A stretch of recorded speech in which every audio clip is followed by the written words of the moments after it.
Pinkertons Ghosts is a horror anthology podcast by Superversive Radio, with no affiliation with any detective agency, person, real or imagined, or the dark forces of Outre Terre.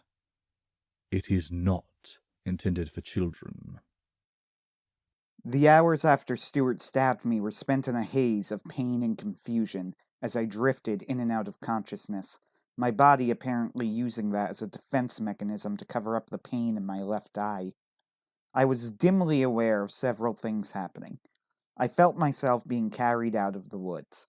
When I came to again, I was surrounded by men in Continental Army uniforms, camped out in tents. Some indeterminate amount of time later, I realized I was lying down and covered in blankets.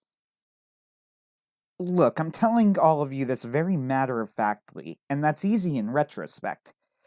But I want to get across at least a little bit of what it felt like at the time. I had a splitting headache, and my memory of what had happened to my left eye drifted vaguely in and out as I gained and lost consciousness.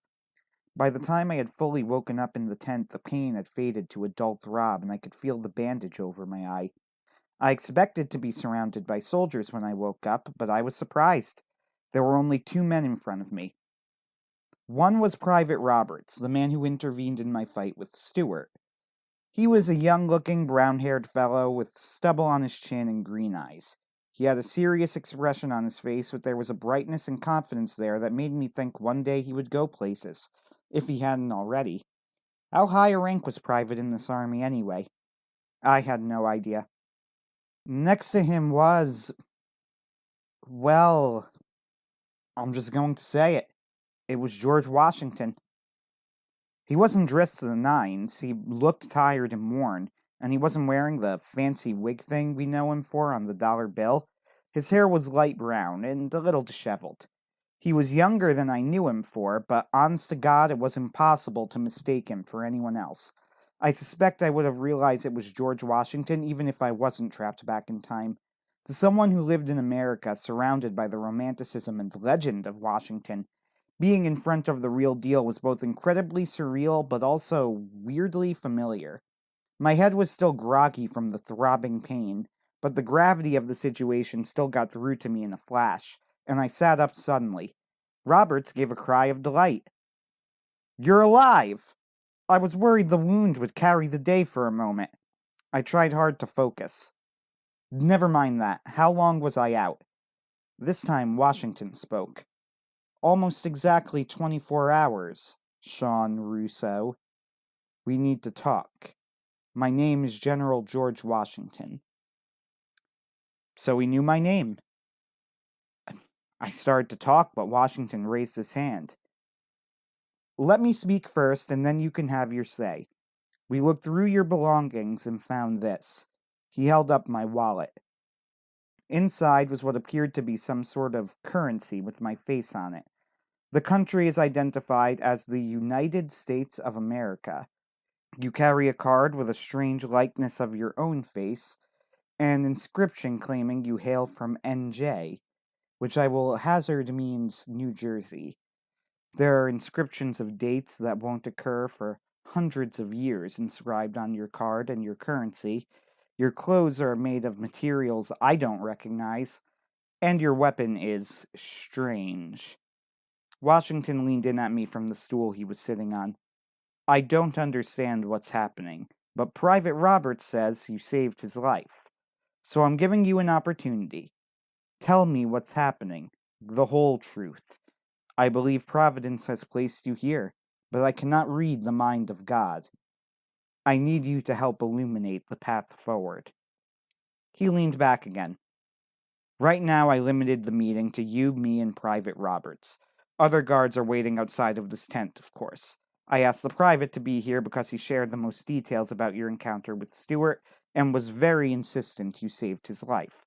So thank the private for this opportunity you're getting to speak." Way to be put on the spot. I had just woken up, I was in pain, and somehow, ridiculously, I was in a private meeting with George Washington, and potentially the fate of the American Revolution rode on what I said here. No pressure. I closed my eyes, well, my one good eye, to try and focus on the task at hand. What should I say? How should I say it? It suddenly occurred to me I was doing this while sitting on a bed wrapped in blankets. It felt absurd, but I cleared my throat. General, I'm a member of a secret organization. Think, Sean, think. There must be a way to explain yourself in a way that they'll accept. It's my job to hunt witches. Roberts and Washington looked at each other, but the expression on Washington's face didn't change. Go on. I'm originally from the year 2021, but my organization asked me to investigate. There was some sort of magic being performed at a certain spot in New Jersey, and I was asked to stop it. I discovered a man using black magic. Robert snorted. An oxymoron, that. I held back a grin. Well, yes, he was using black magic to try and go into the past and alter history. Some sort of spell involving a watch. Washington nodded. Private Roberts reported that the man you fought was holding a pocket watch. He was dressed in the uniform of a Hessian soldier, but you are telling me he comes from your time.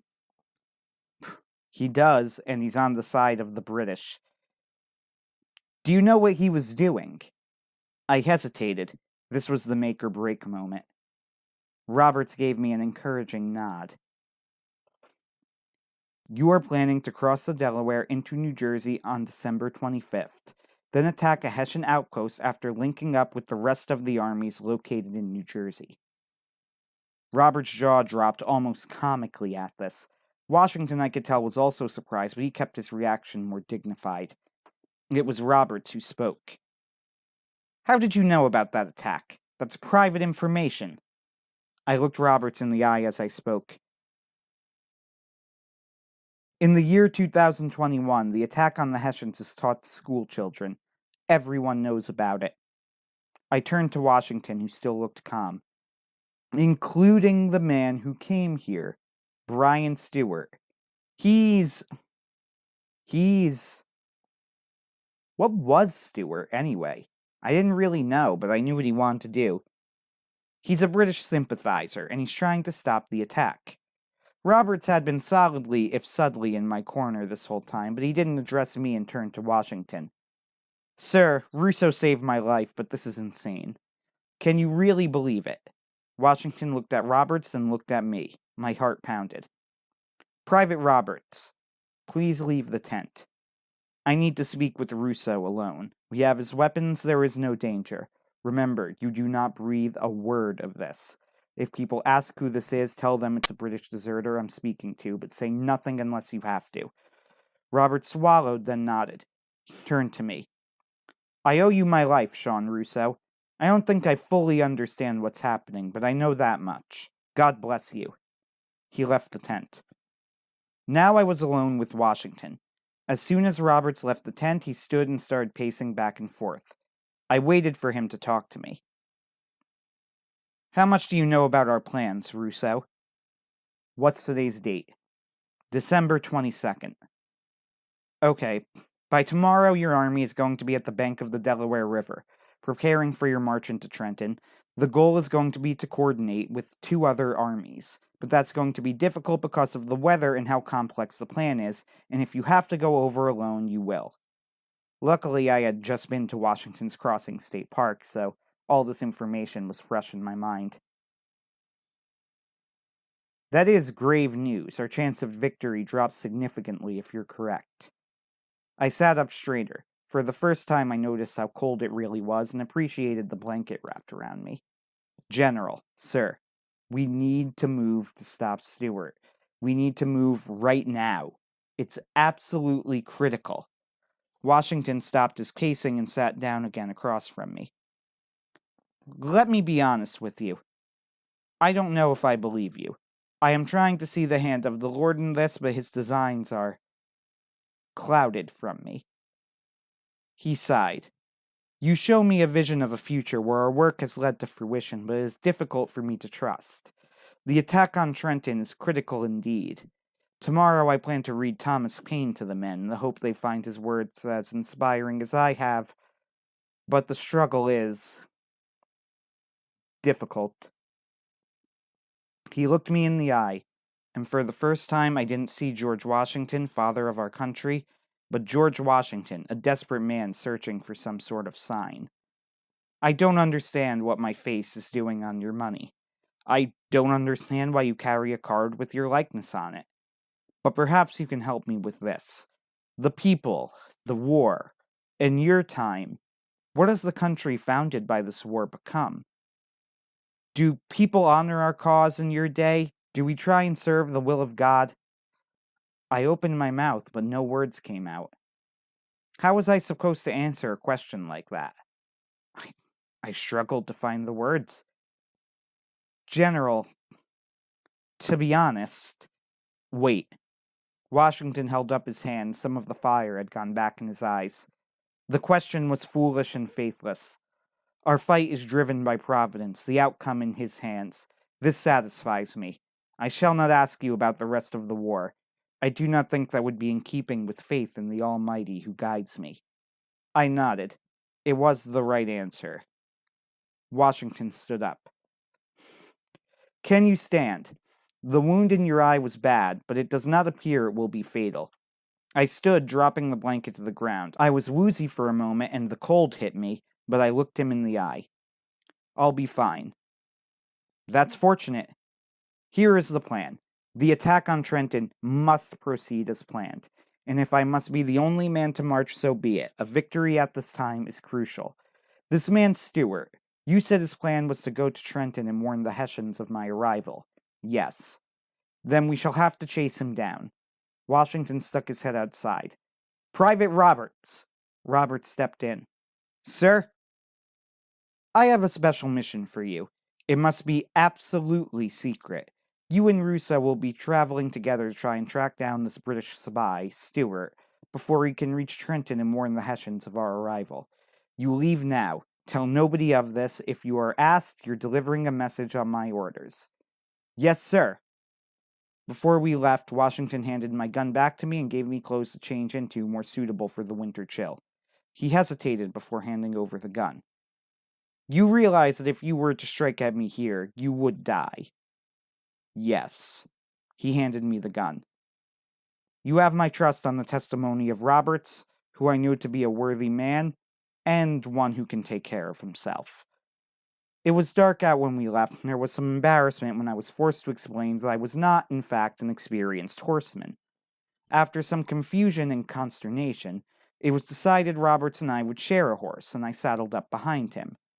Since I knew Stewart knew the history of the area, we had a rough idea of where he would be heading. Once he got his bearings, in the forest area we had fought in, his goal would be to find his way to the Delaware River, then cross into New Jersey.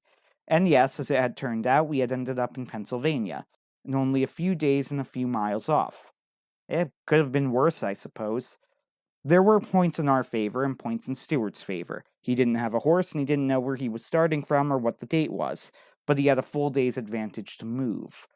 Luckily, I and Washington's camp had a pretty decent idea of where we were going, because I knew Stewart had studied troop movements. He could hardly navigate through the forest, probably try to make his way to some sort of historic route and travel that way. So we traveled in the same direction Washington's army intended to move in the morning. As we rode, Roberts talked to me cheerfully, which was somewhat difficult to hear over the galloping hooves of the horse, but I caught a decent amount. I knew you were a good sort. Good show convincing the general. Are you really from the year 2021, though? I was focused on balancing on the horse and wasn't particularly open to long conversations. Yes, and thank you for sticking up for me.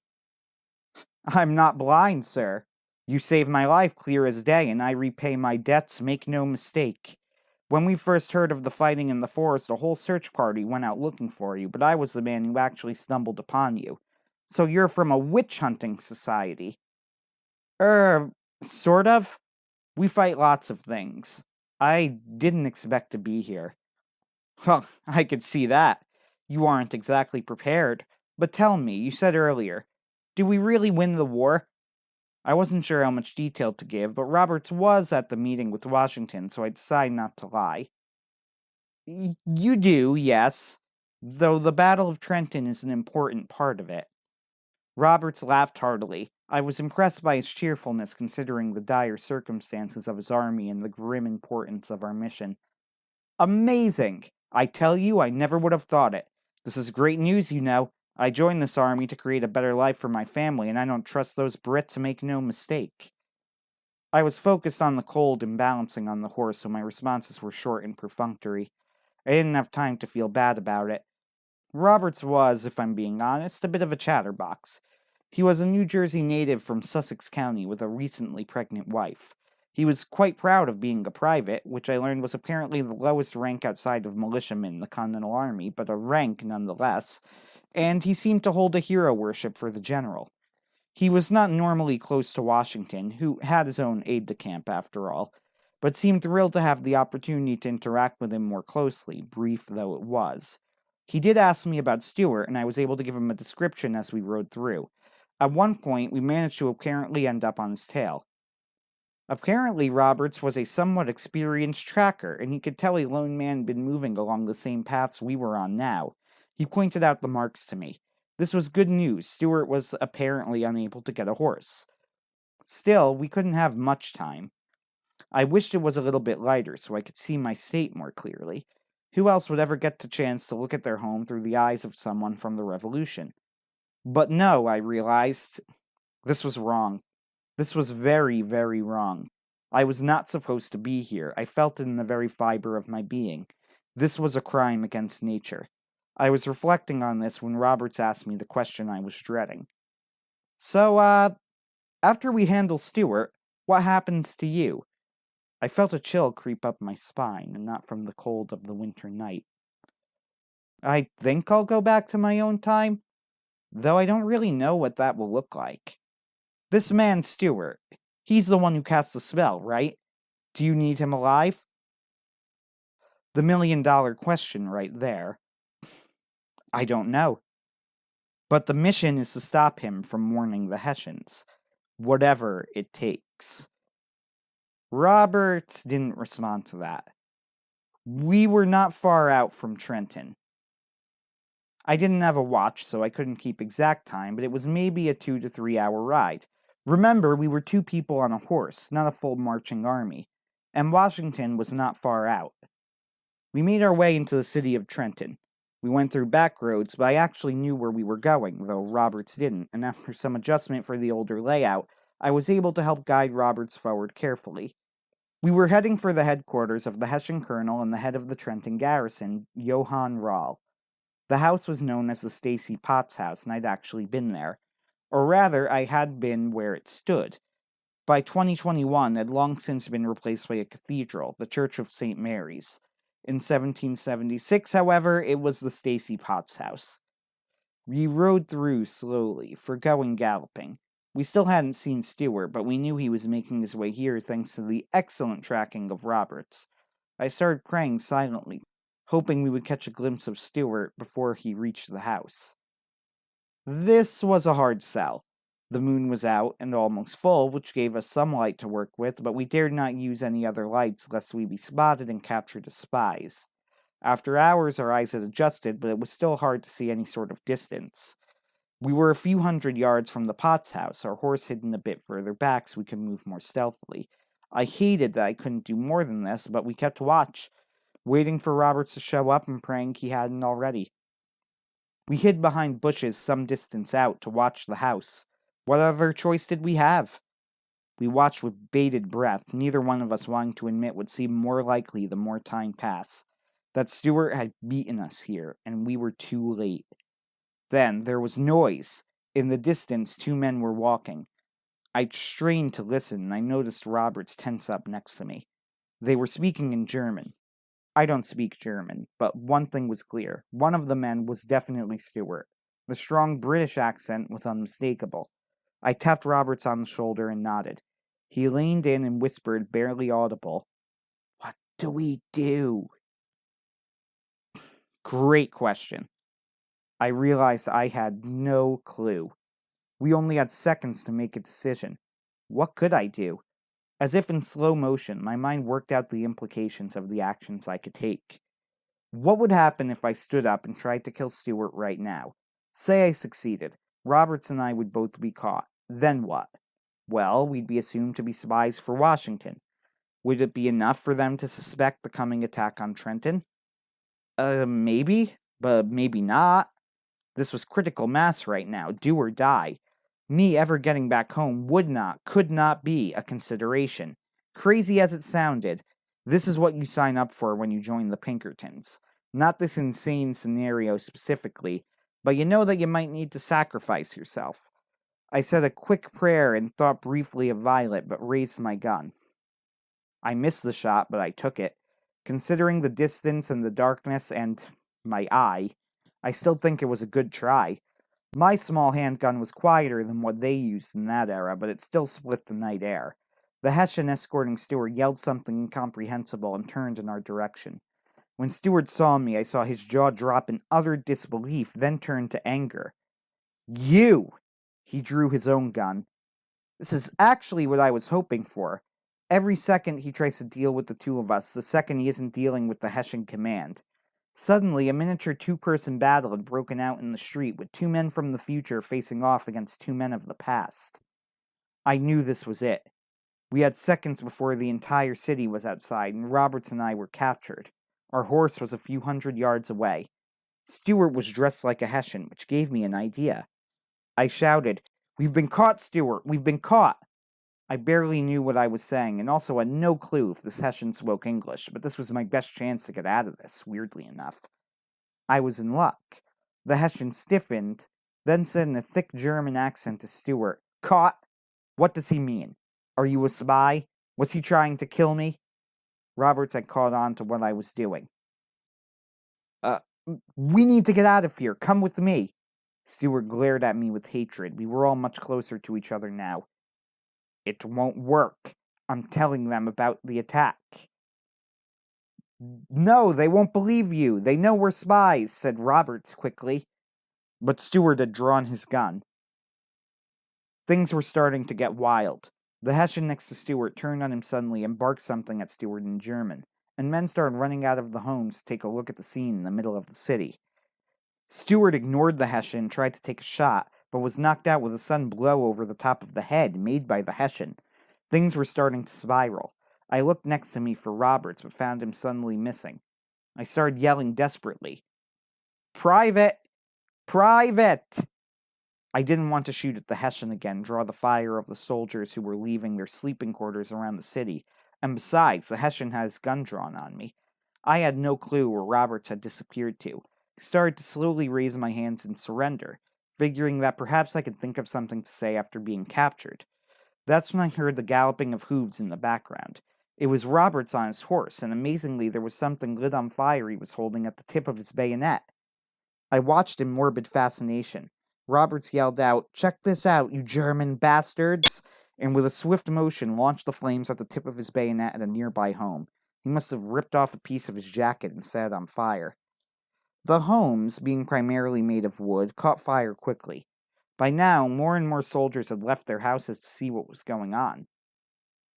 The Hessian yelled in panic and ran towards the flames as Roberts galloped towards me. I guess that's one way to get a distraction. I grinned at him as he got closer. "Roberts, you're a genius.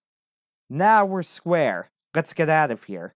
Luckily for us, Stewart was still out. That Hessian must have really rattled his brain. He was alive, though, and moaning miserably. We did the best we could to heave him up while I tried to awkwardly hold him onto the horse. The poor horse was a trooper for carrying 3 people, and I'd have liked to at least tie Stewart on. We had little choice as shots started ringing around us. With a sudden kick, we were galloping off. That midnight, it was at least midnight, perhaps later, ride was one I'll never forget. I gripped desperately onto Robert's back with one hand and scrambled to hold onto Stewart with another. The horse seemed to know the desperate circumstances and booked it out of the town as fast as he could. I heard the yelling of the Germans and could see as we flew by the faces of confused townspeople as they watched us flee to the sound of the gunfire surrounding us. At one point, I felt something singe me across the shoulder like the sudden slash of a knife, and realized a bullet grazed me. But there was little blood, and I could move my arm, so I ignored it. The fearful panting of the horse, Robert's occasional yells of command, and the pounding of the hooves became my personal soundtrack. I felt like a useless lump. The only thing I could do was hold on to Stuart. My life was entirely in Robert's hands. But what capable hands they were! It felt like hours, but was probably only moments, but suddenly we were out of the city. The gunfire had stopped, and we were back on the back roads of the country. The sky was slowly brightening as the night reached its end, but it was still hours before dawn. It wasn't until I saw Washington's camp that I realized we had made it. We were alive. Strange as it sounds. There isn't actually a lot to tell after this. After we debriefed Washington on what had happened, he commended our valor and decided to commence with the attack. Our little spat with the Hessians was somewhat worrisome. What if it alerted them to the coming attack? But Washington's hope is that our ruse, that we, along with Stuart, were spies trying to give false information about the attack, would be bought. Besides, he said, he had his own plans on that score, though the general didn't elaborate on what he meant by that. It was universally agreed by all that we time travelers should interact with the world as little as possible, and we stayed under guard at a house near Washington's camp for the next couple of days while Washington and the army marched on. I told the general that we'd be returning to our own time on December 26th, and this satisfied him. At any rate, he couldn't do anything about it. Roberts was going to be one of our guards, but being a real patriot, he begged to go to the battle. Washington agreed, so I didn't know the soldiers who guarded our little house. As for Stuart, well, he was at least smart enough to know the game was up. He had taken to refusing to talk. The only time he answered any of Washington's questions, he answered him in German, and nobody knew what he said. Though I prodded at him, he absolutely refused to say a word to me, instead staring in a stony silence, though with such a poisonous look of hatred on his face it almost made me shudder. And so on December 26th, just as Stuart had promised, we were both transported back to our own time. Stuart was handcuffed, of course, but here, Control, is where I made a mistake. A big one. Okay, like before, Stuart started glowing green, and, gun trained on him, I gripped his shoulder as we went to the incorporeal timeless zone, losing track of my senses. Almost. I say almost because before I was completely, I don't know the word, dematerialized, Stuart viciously kicked me in the shin, with a sudden and unexpected savagery he hadn't shown since his capture. Though I went immaterial like last time, my hand slipped, and as we went back to our current time, I lost track of Stuart. To my horror, I ended up in a random spot at the Washington Crossing State Park. It was night, and the park was closed, and nobody was around. I sprinted over to the Johnson Ferry House, but no luck. Stuart was completely gone. When I checked my phone for the time, I saw with relief that I'd only been gone a few extra hours, though I missed about 20 calls from Violet asking for me. But I had no clue where Stuart went. Sorry, Control, for the loose end. The good news is, the Battle of Trenton went as planned. At least we avoided the immediate issue, but I hate the thought of Stuart out there. I looked up Thaddeus Roberts, though it took some doing. As it turns out, he died less than 2 weeks after we met in the Battle of Princeton. His wife had a son. The Roberts family line, to my understanding, lives on, though in the Midwest nowadays. He'd be happy to hear that, at least. Control, I can't help but think of Washington's question. The end of all of this. Do we try and serve the will of God? Was all of it even worth it? What was the point of America? I hope it was. Once. Sean Russo, signing off.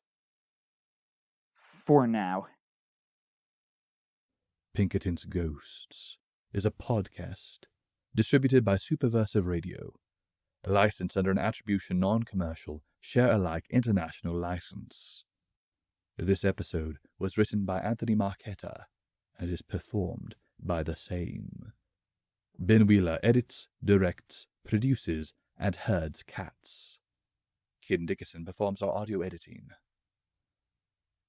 Visit us on Facebook, read articles on superversivesf.com, or listen to us on unauthorized Acast, iTunes, or Spotify. Contact us through Twitter at @PinkertonsGhost, email us at pinkertonsghosts@gmail.com, or send us noble messenger possums with messages strapped to their backs. Don't worry, they know how to find us. Thank you for listening, and good luck.